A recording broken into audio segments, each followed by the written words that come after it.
Les membres du Sénat américain ont environ 100 bureaux secrets, et ils s'en servent surtout pour faire ça. Ces bureaux secrets, appelés hideaways, ne sont inscrits dans aucun annuaire officiel du Sénat et sont uniquement identifiés par leur chambre. Ils sont réservés aux sénateurs et à quelques représentants. Les représentants seniors. Les membres du Sénat effacent la dernière lettre de la chambre où ils ont vécu, laissant vide le numéro de la chambre là où ils doivent aller. On dit d'ailleurs qu'une fois qu'on y rentre, c'est très difficile d'en sortir. Les hideaways peuvent assez grandement différer en taille et en luxe. Certains sont vraiment très prestigieux, occupés par des sénateurs plus âgés, tandis que d'autres sont de petits bureaux sans fenêtre occupés par des sénateurs juniors du sous-sol. Les sénateurs les utilisent comme pour faire des siestes, mais aussi passer des appels, voire des meetings confidentiels. Historiquement, les hideaways sont aussi le lieu de nombreux rendez-vous extra-conjugaux.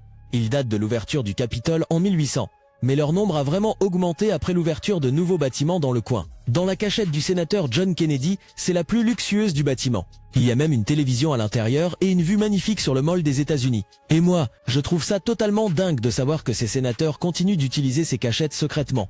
Parce que même les assistants des sénateurs ne connaissent pas tout le temps l'endroit où se trouve le hideaways.